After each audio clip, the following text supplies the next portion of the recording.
All right, folks, it is noon, and I am very happy to welcome my guest, Laura Gassner Otting, who is the author of a book called Limitless. I put up a post earlier today, Laura, on my Instagram that I do not wish to live a life that is average. I don't know what it is that's inside of me, but I know that I don't want to be average. And so I felt that that dovetails nicely into what we're going to talk about today, which is how to be limitless. I'm going to start with why this book and why this book now. Yeah, so the book came about because I had spent 20 years in executive search. I was paid by my clients to find the most successful people in the world and recruit them away to work on their behalf. Awesome. Sounds like a little bit of a hard job, except it wasn't because I was calling all these people who were super successful, but they were all calling me back, Joy, because despite all this success, they weren't very happy. And I became fascinated by this question of why doesn't success equal happiness? So Mm. the book is really based on my 20-year career in executive search and then my own career, dropping out of law school to join a presidential campaign, leaving the White House midway through the first administration, going to a marquee executive search firm that did the best work in the country, and then leaving that to found my own firm, and then later selling that firm when I was at the top of my game. All things that nobody does. You're so successful. Why are you leaving? And the truth is, I was super successful. And for a while, I was happy. But then I became a little bit less happy. And each time I wanted to do something else, I didn't want to be average. Right. And so the book really reflects on what I learned during those 20 years in search about what makes people both successful and happy and what I had to find in my own life to do the same thing. And so much of our identities are locked into lawyer or doctor or whatever, right? And then realizing that maybe that's not exactly the identity that gives us happiness is often a disconcerting moment, isn't it? Well, yes. And our identities aren't even shaped by us. So what happens is when you're 15, 16, 17 years old, somebody's like, "Hey, Joya, pick a trade, pick a Mhm. major, pick a college, pick a job, pick a path, pick a career." And you're like, "Okay." Mhm. But you know what you don't have when you're 15, 16, 17 years old? A frontal lobe, like Yeah. the actual part of your brain that dictates good, solid, sound decision making. So we're asked to make a decision that's going to impact the rest of our lives before we are literally capable of making a good one. And so we look back at 25, at 35, and at 45 and on, and we're like, is this it? Like, is this what my life is going to be? I did that. I got to the very top. I was sitting in my corner office overlooking the park, and I was like, I got to the top. And I was like, the top of what? Like, I filled in all the check boxes on that big long checklist. The check boxes are full. Why am I empty? Mm. I love that you brought up the science piece of that because people often ask, why can't I rent a car until I'm 25? It's because your prefrontal cortex is still developing until you're Right. 25. That's what houses your impulsive thinking, and that's what Yes. houses your ability to do deep processing and logical thinking. So I love that you bring that up. And then, yeah, I was raised in an Indian household, and I don't think that any Indian parent in my generation has ever asked their kid if they were happy. They just my Right. dad was like, "You're going to be a gynecologist, right?" And I was like, "No." Yes. I've known since I was 4 years old that I wanted to be a TV anchor. And there came a moment after 20 years of doing that that I realized that that identity isn't something I wanted anymore. This is what I wanted to do. I had more impact with women's leadership in the way that I do today. And I really love what we're going to dig into today, which is how is it that you can continue to be happy? Because I want to start asking that question now. Yeah, yeah. I mean, here's the thing, like, at some point, we're like, "Okay, I'm gonna do this thing," and then every 7 years or so, like, we change. I mean, what is it, like, all the cells in your body regenerate after 7 years? Like, you've got the Mhm. same DNA, but you're a totally different human, and Yeah. so, like, think about it, it's 2022. Are you the same person you were in 2015? I mean, I'm not, but even if either one of us were, the world is completely different. So everything changes around us. And the problem is that we're told to seek happiness. Go seek happiness. And we think, I'll be happy when? I'll be happy when I get married. I'll be happy when I have a child. I'll be happy when I get divorced. I'll be happy when I gain 10 pounds, when I lose 10 pounds, when I get the job, when I get the house. I'll be happy when. And the Mm. truth is, and if the last few years have taught us anything, is that life is short.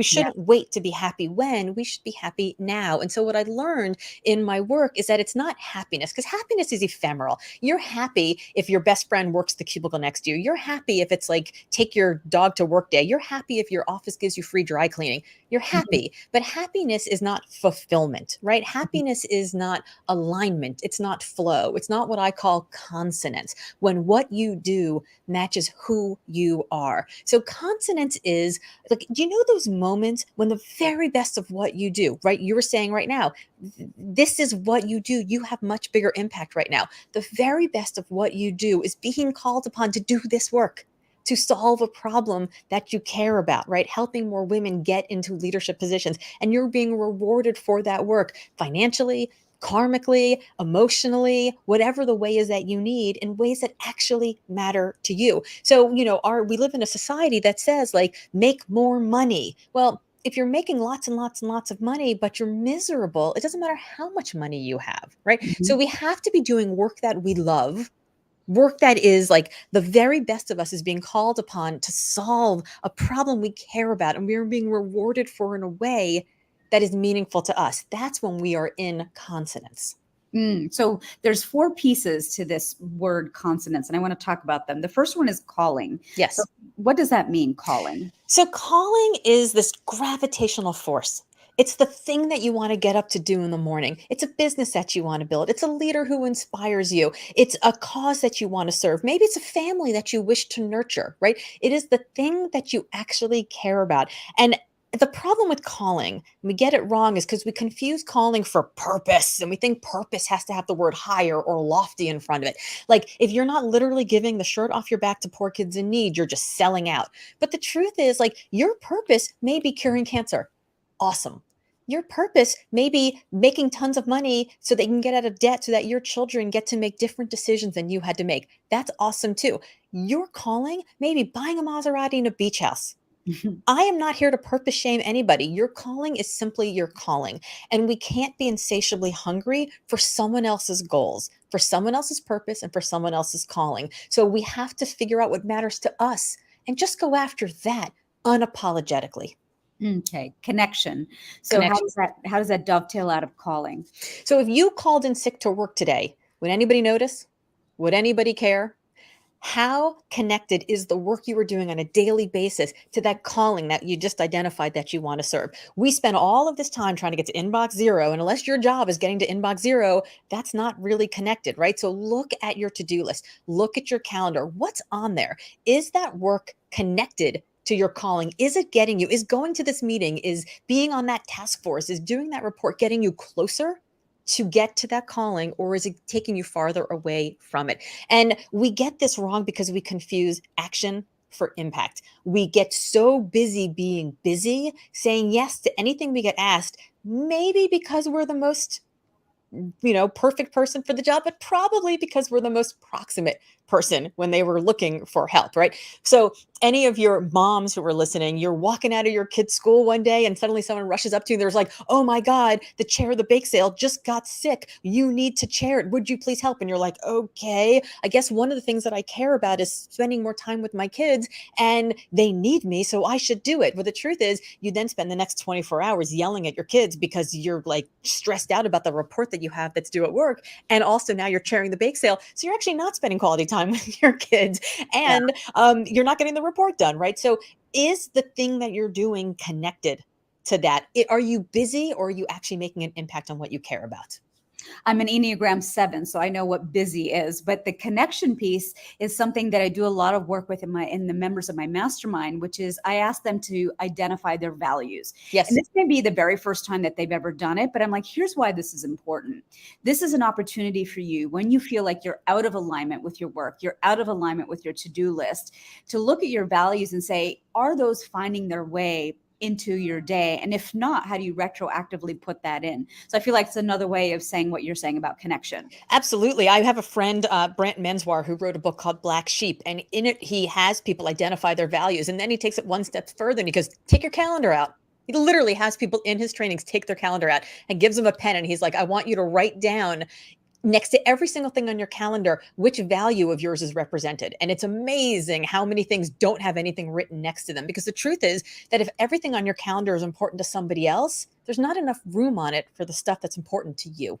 Yes. Yes. I remember interviewing Lisa Druxman, who's the founder of something called Fit for Mom. And when she makes her to-do list, before she even makes her to-do list for the week, she looks at her values and builds her to-do list around that, which I always thought was Yes, a fascinating way to strategize for the week. absolutely. All right. Contribution. What does that mean? So if connection is all about the work, right? Is this work connected to my calling? Contribution is really all about you. How does this work allow me to live the lifestyle that I want, to have the flexibility that I need, to have the career trajectory that I desire? Is it letting me manifest my values on a daily basis? How is this work contributing to the life that I'm looking to build? Mhm. Why do women seek permission, though, to be able to do that? Because that's where I feel like they get tripped up. They need to sit with someone else to grant them permission to be able to take a day off and dedicate to self-care. Because we have been told that ambition is a dirty word. Ambition in our careers, ambition in our personal lives. Women have been told that ambition is not becoming. Oh, she's so ambitious. Okay, have you ever heard anyone say, "Oh, he's so ambitious"? No, they're like, "He's a go-getter," Yeah. right? Like, "He's inspired, he's an achiever." Like, "Oh, but she's so ambitious." Now, I'm not gonna get political, but there are studies that show that when Hillary Clinton was a Secretary of State, she had one of the most popular opinion ratings in the world. She's one of the most respected women in the world.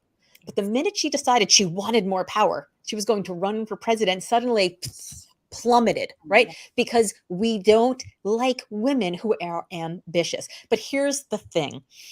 The question I ask women who are uncomfortable with this idea of I want more, I say, would having more money, would having more time, would having more freedom, would having more power, would having more leverage, would having more microphone, would having more platform, would having more allow you to show up better for the people who you love and the causes you hold dear?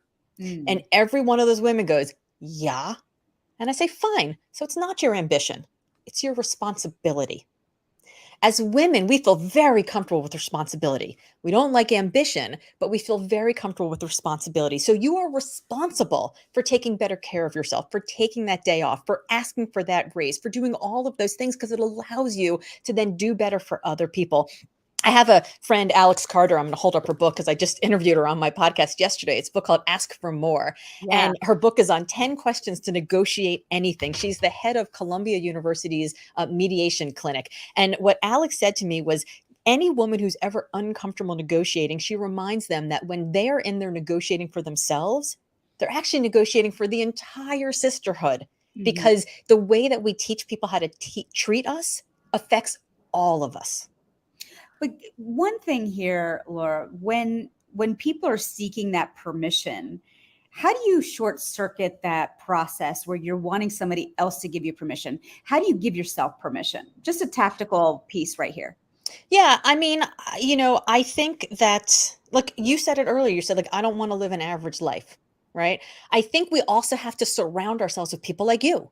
So Mhm. there is a thing that says, like, it's a well known, you're the average of the 5 people you keep closest to you. But here's something that's super interesting. Those people don't actually have to be proximate to you. They could Mm. be the 5 people who you see most on social media. Maybe they're not even your friends. Maybe they're just 5 people who are demanding more of themselves all the time, right? They are people like Alex Carter, Ask for More, my friend Erin Gargan King, who wrote the book You're a Big Deal, right? They're people, Sally Krawcheck, who wrote Own It, people Mhm. who go out there and they're like, I am made for more and I'm worth more. And if you spend time, like if you take 5 people who are constantly giving themselves permission and telling you to give yourself permission, and you put them at the top of your feed and you get notifications when they post, you will automatically start feeling more empowered, because we are the average of the 5 biggest inputs and influences we get all the time, whether those people are proximate friends or whether they are complete strangers. So I think it's a matter of changing your inner circle to uplift you and provide that foundation that, you know it, you don't have to give yourself permission if you're living in a world where people are just permitted. Yeah. Yeah, I love that, Laura. I love that. So I want to recap for anybody who's just joining right now. I see the comments are starting to flood in, that those 5 people you surround yourself with don't actually have to be physical people in your world.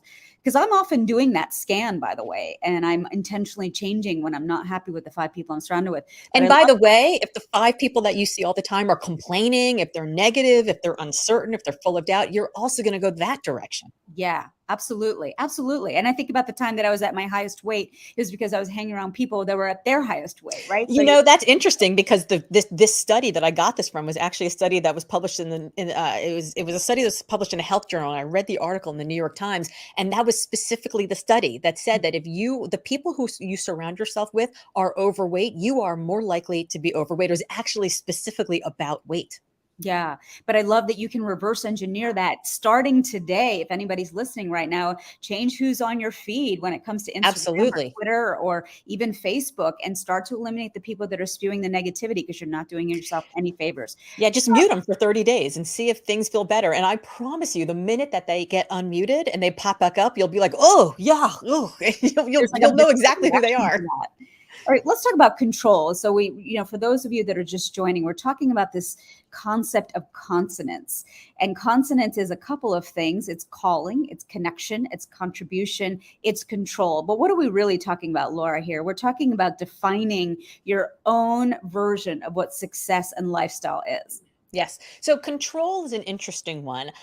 Control really says, how much personal agency do I have over how much my work connects to that calling and how much it contributes to my life? So, how much control do you have over the projects you're assigned at work, the team members that are given to you, the potential clients that you have, where and when and how you get to do your work? And here's what I think is so interesting about control is that I have this assessment online at limitlessassessment.com, and it's been online since January of 2019. There are like 67 questions on it. So it takes like 20 minutes to do. It's pretty intense, but it's your life. You should take it pretty intensely. And at limitlessassessment.com, I've had almost 6,000 people have taken this assessment since before, during, and now as we're coming out of the pandemic. And of the 3 areas of calling, connection, contribution, and control, the only one that has gone up during the pandemic is actually control. And Mm, here's why. Because at the beginning of the pandemic, when bosses were freaked out about, oh my God, how is this company going to stay in business? They basically got rid of anything that wasn't mission critical. mhm. And people suddenly were able to do work from home. They had to balance homeschooling and laundry and all the things that, everything was coming at them, but they got to decide when they wanted to work, how they wanted to work. They suddenly had control over just doing the work that actually matters. And so, control is something that's really important to us. And in fact, control is so important, autonomy matters, that there are studies that show that people are more likely to take work that gives them more control than work that gives them more power, because we want to feel like we have some personal agency. I love that. I love that. One of the things that was always a deal breaker for me for all the years that I did television is that I wanted to write my own things. I didn't want to read somebody else's script. And I did business news, and the markets are moving so fast. I had the ability to do that. But Right. that was by design and by intention, because I wanted to be, more than anything in the world, writing. The bonus was that Yes. I got to deliver what I wrote. Yes. Yes. All right, folks. So Yeah, go ahead. sorry. But I think that that's really important, because what you did is you figured out what part of the work you really liked and how you could do more of that work while doing less of the other stuff. And I think that's the thing, because at every age and at every stage, the way that we approach our work, what we like to do in our work, what gives us joy from our work really changes. Absolutely. Absolutely. All right. We are having a conversation today with Laura Gassner Otting about the topic of how to be limitless. And Laura, I'm in front of my membership of women leaders every single day. And so I picked 4 things Yes. of all the collateral, and you're quite prolific with the things that you post, but I picked 4 things that I wanted to talk about, that I hear again and again when Yep. people are asking me questions, which is, one is, find what fuels you. How does one even drill down on this? Yeah, I mean, finding what fuels you is a really great way to get closer into finding your calling, right? It's like thinking about what are the things that you do when you can choose to do anything. So, what fuels me? The answer clarifies that purpose. It gives you greater alignment with your working life. It's really thinking about, when you are in that zone, when you're really enjoying the work that you're doing, when you feel like you're firing on all cylinders, right? It's a sort of this fundamental state of leadership. The you are doing work. You are leaping over tall buildings. You are walking through fire. You're crushing it, right? You're selling the deal. You're closing. You're closing that big presentation.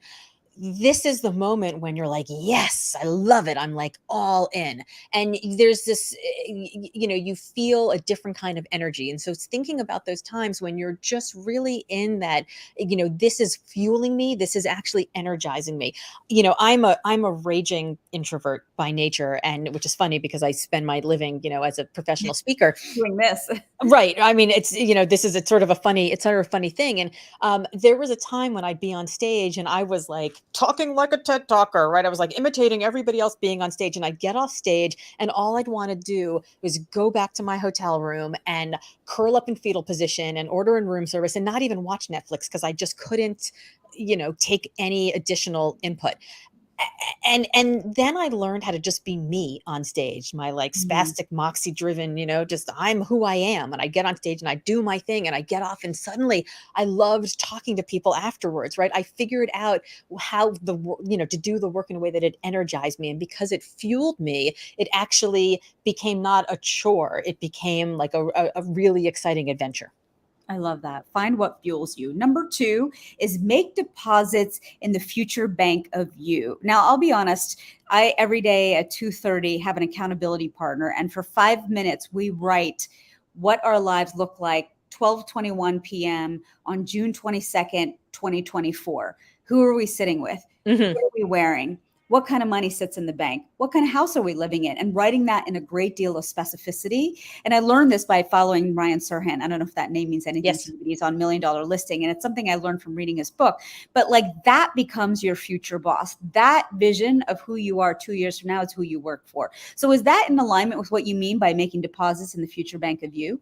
Yeah, absolutely. I years ago, Matthew McConaughey gave an Oscar acceptance speech, and so he was like, people ask me who my hero is, and he's like, my hero. He's like, that's me 2 years Yeah, from now. And when 2 years from now, it'll be me 2 years from then. And 2 years from then, it'll be 2 years from them. And he's like, I always want to be trying to impress my future self. Right. And I was like, yeah, that's pretty cool. So when we think about our identity, right, you were talking in the beginning, like I am a lawyer, I am an accountant, I'm a gynecologist, I'm a newscaster. That's a very sort of, finite destination mentality. And when we're in this finite destination mentality, that all that says is that there's a finite limit to our growth. Right. And mhm, I don't want to be in that place. I don't want to live that average life. So if you hold on too tightly to that one identity with this uncertainty, about whether or not you're going to lose it, the only thing that's certain is that you're going to lose the growth. And so being able to make deposits in that future bank of you, what I mean by that is to sort of stop and to think about where you want to be in the future. Who do you want to be 2 years from now, and 5 years from now, and 10 years from now? And if you are in that place, what will you have had to learn?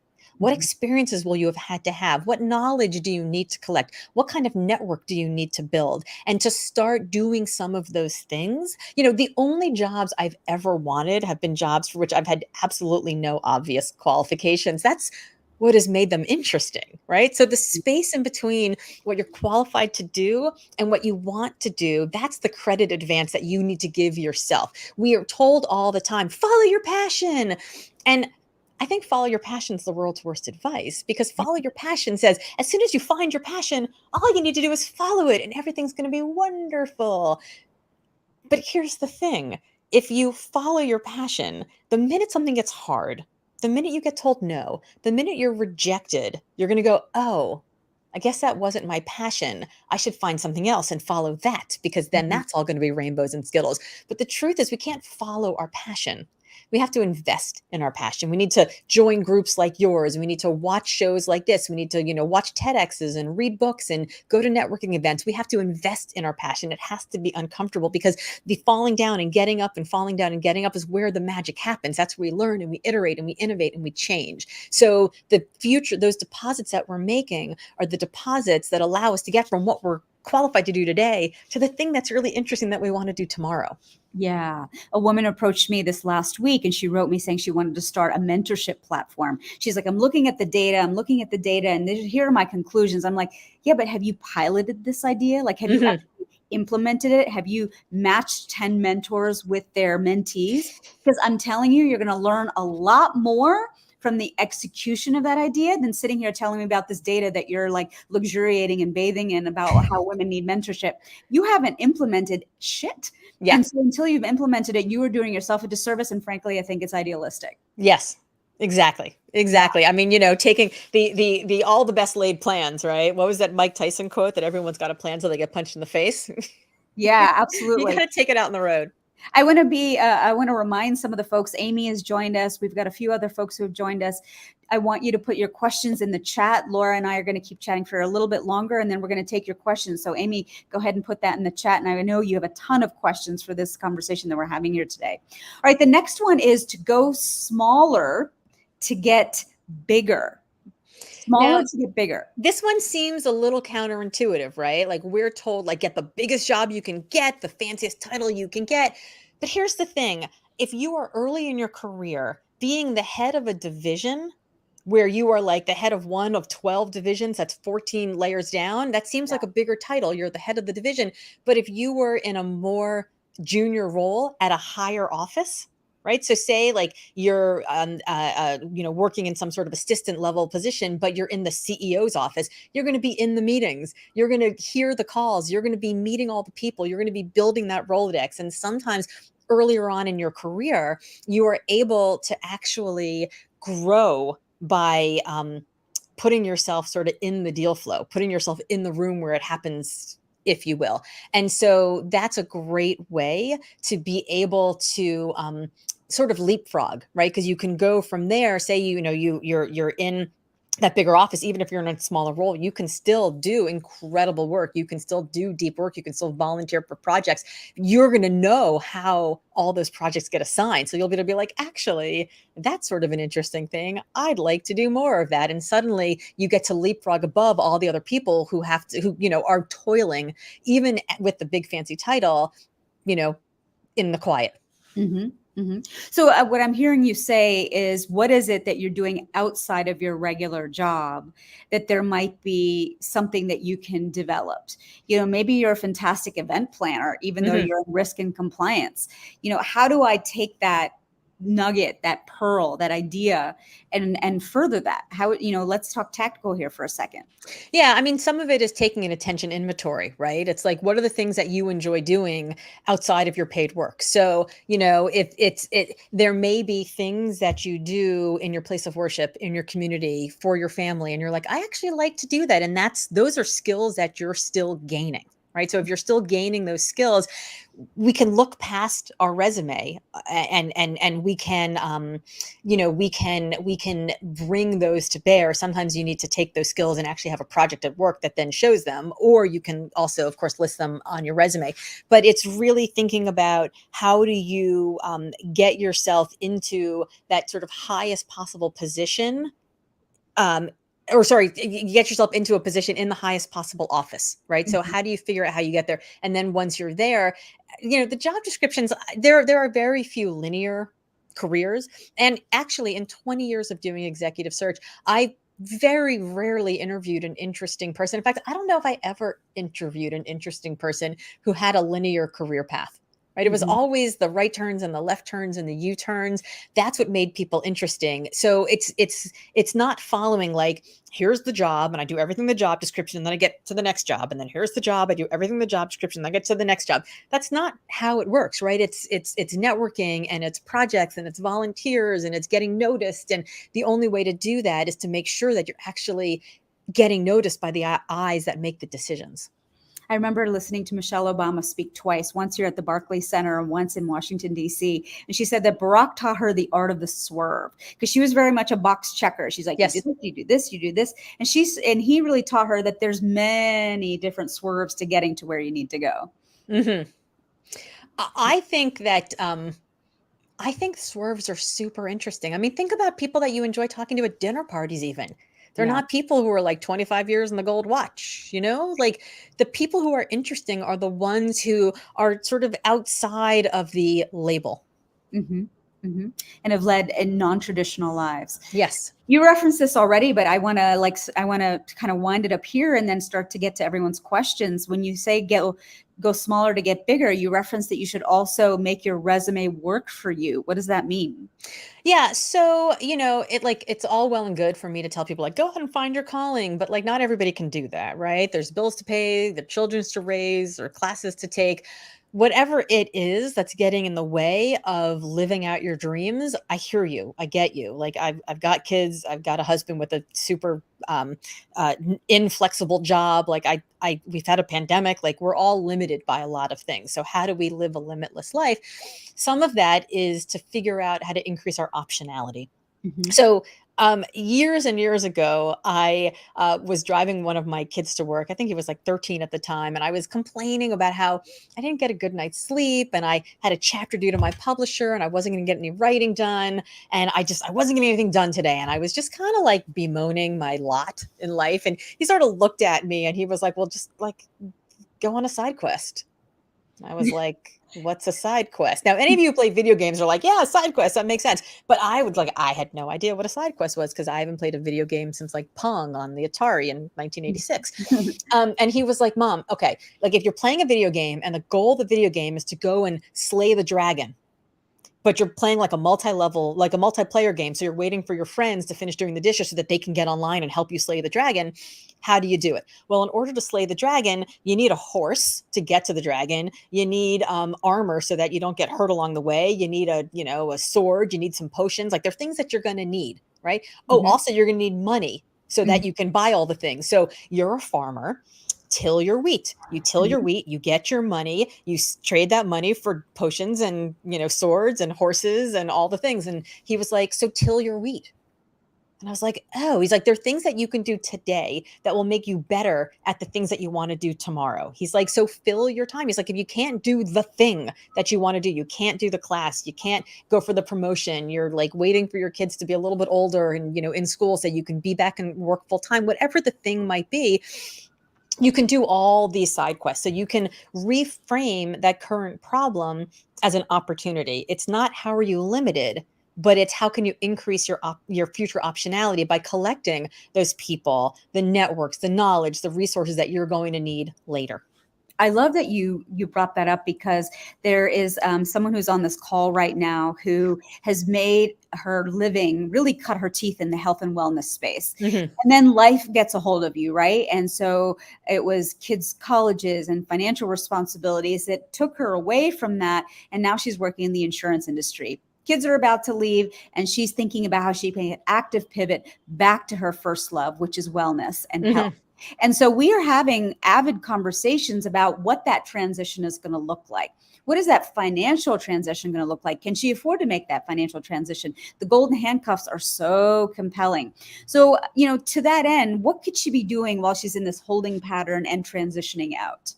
I mean, I think that there's several things. I mean, the first thing I would say is she's got to come up with two numbers, right? There's the want to make number and the need to make number.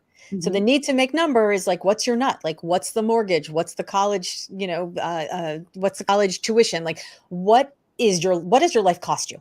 And Mhm. then the second number is the want to make number. And that's like, what would the life you'd love to have cost you, right? So what does the life you currently have cost you, the need to make number? And what is the life you want to have, right? The want to make number. And somewhere in between the need to make and the want to make number is where she should land, right? We'd all love to land here, but landing there demands a lot of sacrifices that she's probably not going to want to make. At least I know in my life, I don't make the sacrifices that I would need to make to maximize my profitability. I instead think about, am I maximizing my personal freedom and flexibility? And am Mhm. I maximizing my impact on the world? And I know that the profits will come later, right? I'm making enough money. I don't need to make all the money. Mhm. By the way, if you're a business owner, I think that those are sort of the three variables: maximizing profit, maximizing impact, and maximizing flexibility. I think it's very hard to make decisions across all three at the same time, but you can make decisions across one and even two But it's, and there should be some, like, you should make decisions across the same one or two for a while. And then you can switch to something else. Like if your kids are grown, or like, as the world changes and your situation changes. But I think having that as sort of I think that's a good framework to make those decisions. So number one, she can think about those two numbers, the need to make and the want to make number. And then number two, she can spend time putting together her offering, right? She can build her website. She can put together her collateral materials. She can record some videos. She can create a course. There's tons of things that she can do now.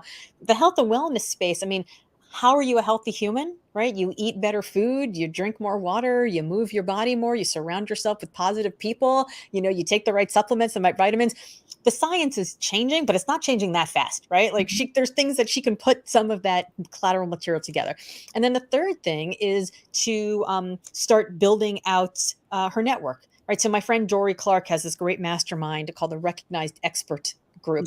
And it talks all about how to be a recognized expert. Number one, you need a big idea. Like, what's your idea? The health and wellness space, and how do you approach it? Number two, do you have credibility, right? What's your social proof? Has she given any talks? Does she have any recordings? Does she have, any articles? And then number three, what's your network? So how broadly can you spread that idea? So she can be working on all those things right now, even before she jumps into doing this full time. Laura, so powerful. For that person who I know is on this line right now and is listening, I hope that is just an armor full of things that you can walk away and start doing. Here's the next question. I have a demanding day job. I'm tired. How do I devote time to my side hustle? So here's somebody that has found their calling. They've zeroed in on it, but their day job just isn't allowing them to dedicate to their passion and to even think about following it. So what would you recommend to this person? It's hard to say without knowing all the details. And I'm gonna be a little pushy here. I believe that a lot of times we say that we're really busy and that we can't get to something, when the truth is we don't necessarily want that thing. It may be that you want the side hustle, and I believe that you want the side hustle, but it may be that you haven't determined yet exactly what the side hustle is going to do for you, or you haven't completely fleshed out how much money it will make and what the pathway is to get from here to doing that full time. So until it becomes real enough, and until you believe in it enough, and until you understand enough what it can do for you, it's very hard to want something that's not, a certain thing, right? So I say to people all the time, like, if you're not making time for something, it's probably because it's not that important to you. So I'm not saying that your side hustle is not that important to you. I'm saying that the understanding of how the side hustle will live in your life does not feel real enough to you, that vision isn't important enough. So I think the step that you need to take is not working on the side hustle, but is thinking about what that side hustle can actually represent. Spend some time not working in the business of it, but working on the business of, how do I put together a budget, the P&L, what's the nut that I need to make, and make sure that you understand what it'll be. And I think once you then see the potential fully, like really fleshed out in black and white numbers, that'll make it really real for you. And then if you can't make time for it, then maybe you don't want it. But I'm guessing that you'll be able to make time for it then, because it'll feel really real and it'll get you excited. I did a talk yesterday on turning your wish into your lived reality. And I say that it stays a wish until you put a plan around it. Like until you dedicate a little bit of time to what this is going to look like, step 1, 2, and 3, bare minimum, it's just going to stay a wish. And to your point, maybe you didn't really actually want it if you aren't even going to put a plan around how it's going to realize itself. Yeah. I mean, I hear from people all the time. They're like, I wish I could go back to school. I wish I could train for a race. I wish I could do this. I wish I could do that, but I'm too busy. And I'm like, busy's bullshit. You're not too busy. You just don't understand your dream well enough, or somebody else handed you that dream. So it's really one or the other. And I'm guessing that this isn't somebody else's dream. This just isn't a fully fleshed out plan. So there's nothing to run towards.